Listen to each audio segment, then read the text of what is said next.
Hello everyone, स्वागत है आपका आपके अपने educational YouTube channel SKD zone में। हम लोग पढ़ रहे हैं क्लास 12th के बायोलॉजी का तीसरा चैप्टर, जिसका नाम है ह्यूमन रिप्रोडक्शन यानी मानव जनन। इस चैप्टर के पिछले वीडियो में हम लोगों ने डिस्कस किया था फीमेल रिप्रोडक्टिव सिस्टम के प्राइमरी सेक्स ऑर्गन यानी ओवेरी को, और इस वीडियो में हम लोग डिस्कस करेंगे फीमेल रिप्रोडक्टिव सिस्टम के एसेसरी सेक्स ऑर्गन्स को, एसेसरी सेक्स ऑर्गन्स यानी सहायक जनन अंगों को। ठीक, फीमेल रिप्रोडक्टिव सिस्टम के सहायक जनन अंगों को हम लोग इस वीडियो में डिस्कस करेंगे। क्लियर है? अब क्या है, देखिए ये जो संरचना दिख रही है ना, ये जो पूरा डायग्राम ये दिख रहा है, ये डायग्राम किसका है? ये है फीमेल रिप्रोडक्टिव सिस्टम का डायग्राम। और इसमें ये जो ओवल स्ट्रक्चर दिख रहा है ना, ये अंडाकार संरचना एक इधर है एक यहाँ है, ये जो दिख रही है ना, ये क्या है? ये है ओवेरी, जो कि प्राइमरी सेक्स ऑर्गन है किसका? फीमेल रिप्रोडक्टिव सिस्टम का। और इसको बहुत ही डिटेल में हम लोगों ने पिछले वीडियो में डिस्कस किया हुआ है, जिसका लिंक आपको यहाँ आई बटन पे मिल जाएगा, वहाँ जा करके आप उसे डिटेल में पढ़ सकते हैं। क्लियर? तो अब क्या है कि इस ओवेरी के अलावा, ये एक यहाँ है एक यहाँ है, इस ओवेरी के अलावा जो भी संरचना दिख रही है इस डायग्राम में, वो सभी की सभी संरचनाएं क्या हैं? वो सभी की सभी संरचनाएं हैं एसेसरी सेक्स ऑर्गन्स। क्लियर है? और अब हम एक एक करके इनको डिस्कस करते चलेंगे, देखेंगे कहाँ पे कौन सी संरचना है, किस संरचना का क्या काम है, कैसे स्थित है और क्या क्या पार्ट्स हैं उसके। ये सभी चीज़ें एक एक करके बहुत ही आसानी से समझ में आ जाएंगी, डिस्कस होता जाएगा। तो ठीक, तो सबसे पहले शुरुआत करते हैं यहाँ से। ये जो दिख रही है संरचना ना, ये ट्यूब लाइक स्ट्रक्चर यहाँ से लेकर के ये फैला हुआ है यहाँ तक। ये ट्यूब लाइक स्ट्रक्चर एक यहाँ है और एक यहाँ है। ठीक, ये है फैलोपियन ट्यूब या ओविडक्ट, हिंदी हो जाएगा डिंब वाहिनी या अंडवाहिनी।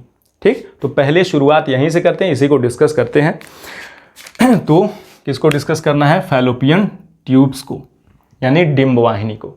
ठीक, या अंडवाहिनी उसे कहते हैं। अब एक एक पॉइंट वाइज यहाँ लिखा गया है, बहुत ही सरल भाषा में, बहुत ही सिंपल पॉइंट्स में बांट बांट के लिखा गया है। एक एक करके डिस्कस होता चलेगा, बहुत ही आसानी से सारी चीज़ें क्लियरली समझ में आ जाएंगी। ठीक, तो अब क्या है कि पहला पॉइंट ये है फैलोपियन ट्यूब्स में कि इसको क्या क्या कहते हैं? ओविडक्ट्स या यूटेरिन ट्यूब्स भी कहा जाता है। जो फैलोपियन ट्यूब्स हैं उनको ओविडक्ट्स या यूटेरिन ट्यूब्स भी कहा जाता है। संख्या कितनी होती है? एक जोड़ी।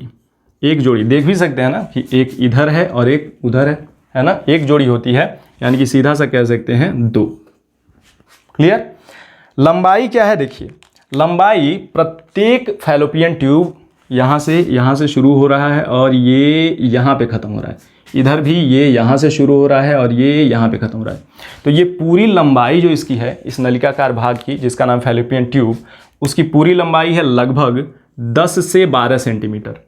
और ये लंबाई एक फैलोपियन ट्यूब की है, दोनों का मत समझ लीजिएगा, है ना। एक फैलोपियन ट्यूब की लंबाई लगभग 10 से 12 सेंटीमीटर होती है। ठीक, और कहाँ से कहाँ तक ये फैला हुआ है थोड़ा देखिए। हम कह सकते हैं कि ओवेरी जो है ना, अंडाशय, उसके किनारे से, उसके जस्ट बगल से ही है ना, समीप ही है, उसके किनारे से फैला हुआ है कहाँ तक?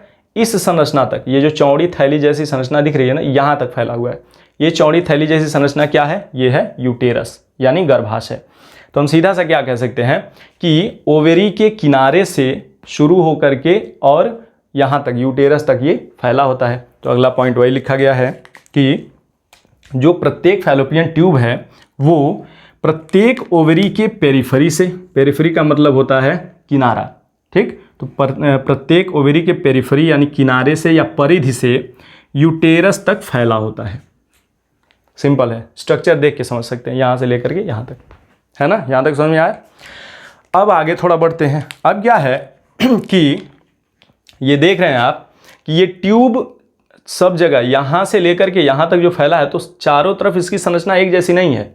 कहीं चौड़ा है, ऐसे कीप के आकार का है, फनल के आकार का, कहीं बहुत पतला हो गया, कहीं चौड़ा, ऐसे करके है। तो इसी के आधार पे इनका क्या किया गया है कि 3 भागों में इनको बांट दिया गया है।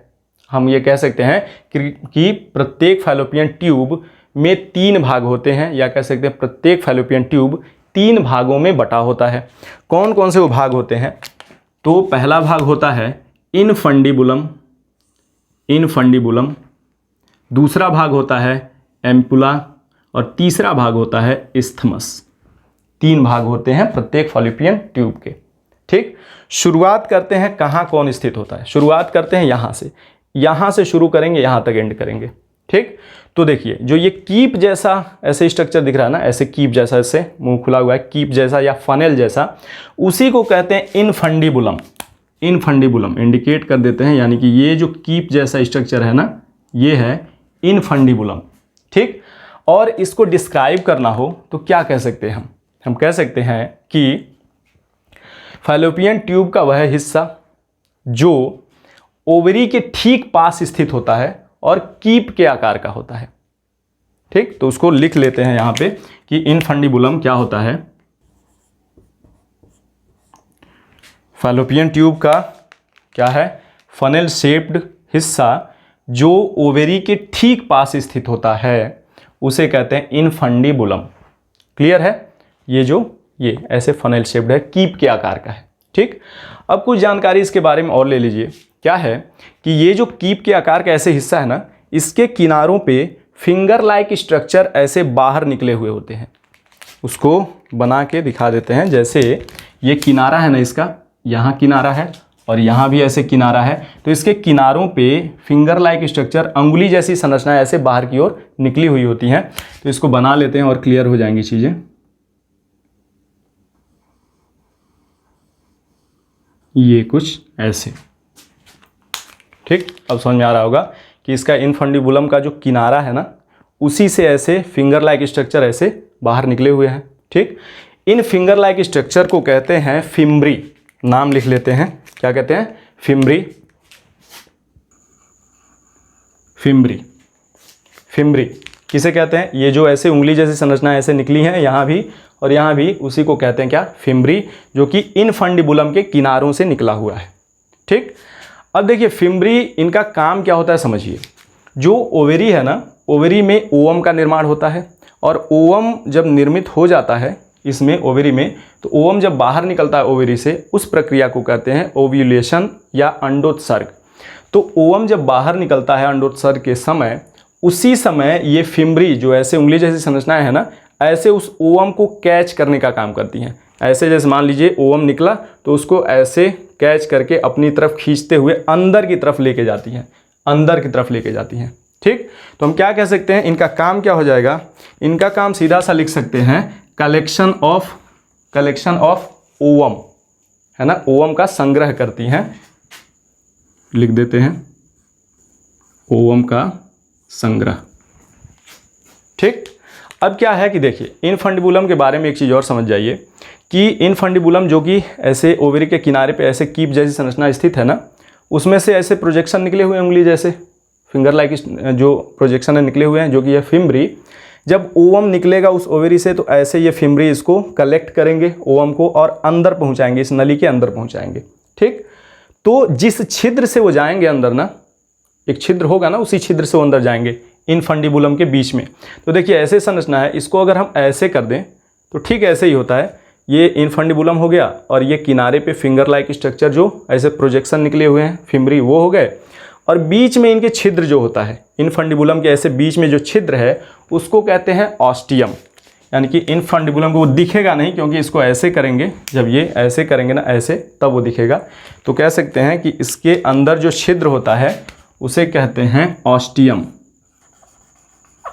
ऑस्टियम, ये नाम याद रखिएगा। ऑस्टियम क्या है, ऑस्टियम है कि वह छिद्र जो इनफंडिबुलम के बीच में स्थित होता है, ऐसे ये कीप जैसी संरचना है इनफंडिबुलम, उसके बीच में स्थित होता है और फिम्ब्री से घिरा होता है, फिम्ब्री से घिरा होता है ऐसे, और इसी ऑस्टियम, इसी छिद्र से होते हुए ओवम जाता है अंदर इस नलिका जैसे भाग में, फैलोपियन ट्यूब के अंदर। क्लियर है। अब अगला जो पार्ट है वो है एम्पुला। ठीक, तो एम्पुला देखिए कहाँ से शुरू होता है।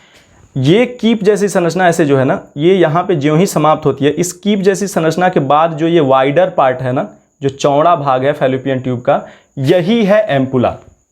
ठीक, और ये एम्पुला ही वो हिस्सा है, वो भाग है फैलोपियन ट्यूब का जहाँ पर फर्टिलाइजेशन संपन्न होता है।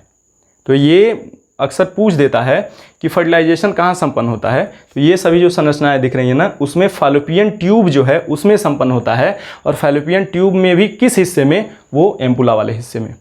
ठीक, तो सीधा से क्या लिख सकते हैं कि एम्पुला क्या है, फैलोपियन ट्यूब का चौड़ा भाग है, वाइडर पार्ट है, जहां पर फर्टिलाइजेशन संपन्न होता है। ठीक, तो इसको लिख ले रहे हैं, फैलोपियन ट्यूब का चौड़ा भाग जहां फर्टिलाइजेशन यानी निषेचन होता है, उसे क्या कहते हैं, उसे कहते हैं एम्पुला। और कहाँ स्थित होता है वो, इनफंडिबुलम के बाद, इनफंडिबुलम उसी में खुलता है, उसके बाद स्थित होता है। क्लियर है। अब तीसरा जो आखिरी भाग है किसका, फैलोपियन ट्यूब का, वो है इस्थमस। तो देखिए ये जो संकरा वाला भाग शुरू हो रहा है ना, बहुत ही नैरो जो पार्ट है उसका, जो संकरा वाला पतला सा ये भाग जो है, ये है इस्थमस। ठीक, तो क्या कह सकते हैं, कह सकते हैं कि फैलोपियन ट्यूब का सबसे संकरा भाग या सबसे नैरो पार्ट जो यूटेरस में खुलता है। देखिए यहाँ यूटेरस में वो खुल रहा है ना, तो लिख लेते हैं इसको, फैलोपियन ट्यूब का सबसे संकरा भाग जो यूटेरस में खुलता है उसे कहते हैं क्या, इस्थमस। इंडिकेट कर लेते हैं, ये जो इस्थमस है, ये जो नैरो पार्ट है ना, ये इसे कह देंगे इस्थमस। और ये जो चौड़ा पार्ट है ना, वाइडर, जो इनफंडिबुलम के बाद पीछे की तरफ या ऊपर की तरफ स्थित है, उसे कह देंगे एम्पुला। ये क्लियर है कि क्या हो गया, तीन भाग इसके, इनफंडिबुलम कहाँ है, एम्पुला कहाँ है और इस्थमस कहाँ है। अब सारी चीज़ें क्लियर हो गई। फास्ट रिवीजन कर लेते हैं एक बार। क्या है, फैलोपियन ट्यूब्स को ओविडक्ट्स या यूटेरिन ट्यूब्स भी कहा जाता है। संख्या कितनी है, एक जोड़ी यानी दो, जो एक इधर है और एक उधर है। ठीक, कहाँ से कहाँ तक फैले होते हैं। हाँ, लंबाई क्या होती है प्रत्येक फैलोपियन ट्यूब की, वो होती है क्या, लगभग 10 से 12 सेंटीमीटर प्रत्येक फैलोपियन ट्यूब की लंबाई। और कहाँ से कहाँ तक फैले होते हैं कि प्रत्येक ओवेरी के पेरिफेरी यानी किनारे से यूटेरस तक फैला होता है। जो फैलोपियन ट्यूब है वो ओवेरी के किनारे से यूटेरस तक फैला होता है। क्लियर है। तीन भाग होते हैं, इनफंडिबुलम, एम्पुला और इस्थमस। इनफंडिबुलम उसका कीप जैसा भाग है, उसके जस्ट पीछे जो वाइडर पार्ट है वो है एम्पुला, और सबसे लास्ट वाला जो पार्ट है, जो सबसे पतला पार्ट है या संकरा पार्ट है, वो है इस्थमस, जो कि यूटेरस में खुलता है। ठीक, तो कहाँ खुलता है, यूटेरस में खुलता है। तो हमारा अगला जो एसेसरी सेक्स ऑर्गन है फीमेल रिप्रोडक्टिव सिस्टम का, वो रहेगा क्या, यूटेरस। तो यूटेरस देखते हैं। ठीक, अब क्या है, देखिए यूटेरस कहाँ पे स्थित है, पहले ये देख लीजिए। ये जो यहाँ पे खुला है ना, यहाँ ये जो इस्थमस इधर खुल रहा है उधर से, ये जो चौड़ा थैले जैसा पार्ट दिख रहा है ना, चौड़ा थैले जैसा पार्ट मस्कुलर है, मांसपेशियों से बना हुआ है, वही कहलाता है क्या, यूटेरस। ठीक, और इसको एक और नाम दिया जाता है वूम्ब। ठीक, वूम्ब या यूटेरस, हिंदी हो जाएगा गर्भाशय। ठीक, संख्या कितनी होती है तो देख के बता सकते, एक ही थैले जैसी संरचना है ना, तो संख्या होती है कितनी, एक। और स्ट्रक्चर कैसा होता है इसका, या कह सकते हैं शेप कैसा होता है, आकृति कैसी होती है, तो उल्टी रखी हुई नाशपाती के आकार का होता है। उल्टी रखी हुई नाशपाती के आकार का, नाशपाती देखे होंगे आप लोग, उसको अगर उल्टा कर दीजिए, ऐसे मान लीजिए नाशपाती है ना, उसको उल्टा कर दीजिए तो इसी के लगभग स्ट्रक्चर का वो दिखेगा। तो वही लिखा गया कि उल्टी रखी हुई नाशपाती के आकार का होता है क्या, यूटेरस। ठीक, अगला क्या है कि इसका वॉल यानी कि इसकी भित्ति जो है, ये भित्ति ये यहाँ है और इधर चारों तरफ से जो घेर रहा है इसको, तो इसका वॉल यानी भित्ति 3 लेयर्स का बना होता है, 3 परतों का बना होता है क्या, इसका वॉल। और ये बहुत इंपॉर्टेंट है, ये बहुत ज़्यादा इंपॉर्टेंट है ये पॉइंट। 3 लेयर्स होते कौन कौन से हैं वो देख लीजिए। 3 लेयर्स होते हैं पेरीमेट्रियम, मायोमेट्रियम और एंडोमेट्रियम। कहाँ कहाँ स्थित होते हैं वो देख लीजिए। कि सबसे बाहर की तरफ ये जो स्थित है ना, इंडिकेट कर लेते हैं, ये जो है ये है पेरीमेट्रियम, यानी सबसे बाहर की ओर जो पतला झिल्ली जैसा ऐसे भित्ति है वो है पेरीमेट्रियम। तो क्या कह सकते हैं, यहाँ लिख सकते हैं कि एक तो सबसे बाहरी है, आउटर वॉल है, और कैसा है, थिन मेम्ब्रेन जैसा है, पतली झिल्ली जैसा है। तो इसको लिख सकते हैं आउटर थिन लेयर या आउटर थिन मेम्ब्रेन कह सकते हैं। क्या है, पेरीमेट्रियम।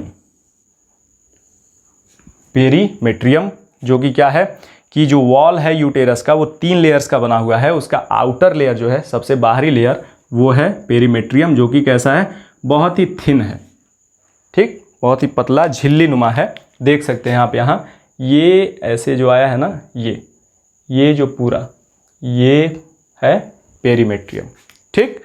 अब उसके अंदर चलते हैं। उसके अंदर ये वाला जो पार्ट दिख रहा है ना, ये मोटा है, देखो मोटा है। तो क्या कह सकते हैं, जो मिडिल लेयर है जिसको कहते हैं क्या, मायोमेट्रियम, और इंडिकेट कर देंगे तो ये हो जाएगा मायोमेट्रियम। ये है मायोमेट्रियम, ये जो बीच वाला परत है ये, ठीक। देखने से ही लग रहा है क्या है, थिक है, मोटा है। तो क्या कह सकते हैं कि जो यूटेरस के वॉल का जो बीच वाला लेयर होता है ना, वो थिक होता है, यानी मोटा होता है, और ये बना होता है स्मूथ मसल्स का, यानी चिकनी मांसपेशियों का। तो कह सकते हैं कि middle thick layer made up of smooth muscles, ठीक। उसे क्या कहते हैं, मायोमेट्रियम। तो इसको लिख लेते हैं, middle thick layer of smooth muscles, ठीक। चिकनी मांसपेशियों का बना हुआ बीच वाला मोटा लेयर, ठीक, क्या कहलाता है, मायोमेट्रियम, ठीक। अब उसके अंदर चलते हैं। उसके अंदर जो अंदर वाला सबसे लेयर है, तीसरा लेयर जो है वो है ये, देखिए रेड कलर से ये बनाया गया है ना, ये सभी रेड कलर से ऐसे अंदर की तरफ है ना उभरे हुए, वो है एंडोमेट्रियम। अंदर की तरफ जो सबसे है वो लेयर है एंडोमेट्रियम। इंडिकेट कर लेते हैं, ये वाला लेयर हो जाएगा एंडोमेट्रियम, ये है एंडोमेट्रियम, ये अंदर वाला, ठीक। सबसे अंदर वाला जो अस्तर है यूटेरस के वॉल का, वो है क्या, एंडोमेट्रियम, ठीक। तो क्या कह सकते हैं, देखिए ये जो एंडोमेट्रियम होता है ना, इसमें ब्लड वेसल्स की संख्या बहुत होती है, बहुत ज़्यादा सप्लाई जाता है इसको ब्लड का।